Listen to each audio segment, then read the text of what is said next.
A few months ago, we circumnavigated Britain in a ERIB, which is a rigid inflatable boat powered by electric batteries and electric motor.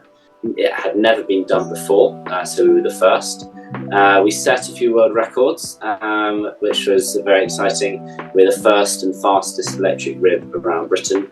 I'm also the youngest person to skip a RIB around Britain. Yeah, absolutely. I mean, to be honest, the main challenge was in the logistics. One of the hardest parts for us was actually getting to the start line, getting everything organised. There are so many moving parts to like a massive event like this. Stuff I didn't even think about had to be organised, which takes time, money, lots to do. And then of course during the actual challenge, getting everything in the right place at the right time, all the crew, all the support vehicles, support boats, support kit, everything had to be perfect.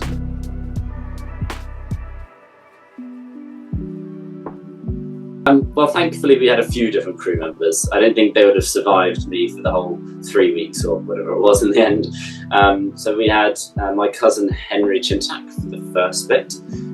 We then had a guy called Charlie Lunt that was in Ireland and Scotland. We then had Paul Durham for some of the legs in the east of Scotland. And then over to Hannah, who did the last bit of England round to finish.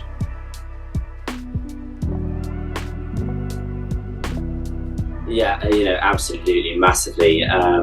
Getting out of the mainstream south coast, up north. The further north we got, the more wildlife there was. Absolutely.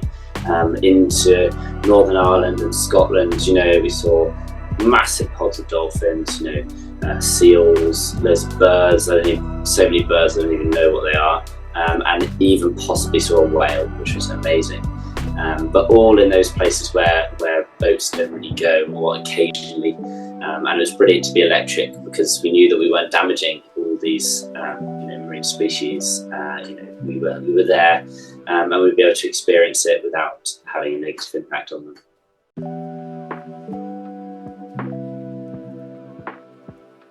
So at the moment, I'm on a super yacht in the Mediterranean, which I'm sure the challenge has helped me to land this job.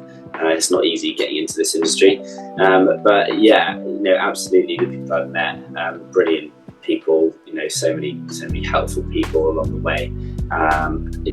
Will be contacts I'll hold on to for a long time, and I'm sure we'll meet again at some point.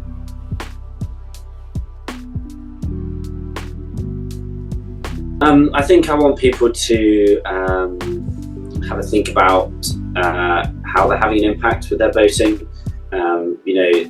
Environmental change and sustainability is such a complex kind of issue. There's so many moving parts, such impact that people have on the environment and so many ways that people can reduce it. But for us, we just looked at boating, particular pleasure boating and commercial boating. So anyone in that field, just have to think about the impact they might be having, even just on the wildlife around their port or harbour. It's beautiful to know that you're not damaging the environment while being and enjoying it. So maybe have a think about what you could do, possibly electric, other sustainable ways you can do boating.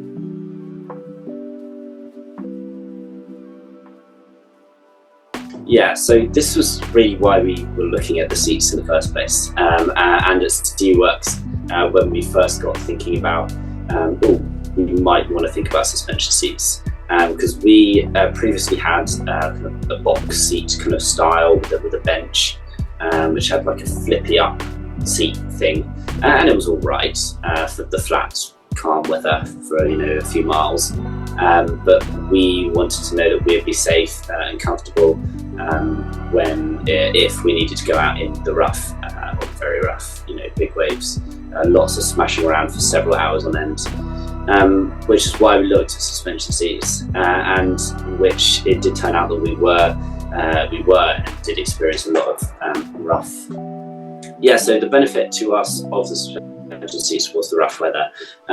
We did go out into quite rough seas. We're talking a couple of meters probably in patches. Tidal currents, lots of complicated races where currents meet, which cause very messy seas, which is kind of a nightmare to steer and helm. Because the waves are short, choppy, or long, it is hard, and we wanted something which could really deal with any of that and make sure to keep us safe, help our backs, protect us for the long run, because we were doing it for quite a few weeks in the end. So yeah, that's what we found really, massively beneficial, the shark seats. We found the benefits were on the rough patches, the flat days for us. They were just a seat. They're a comfy seat, brilliant. But when it gets rough, that's when they really come into their own. And the suspension we find is massively beneficial.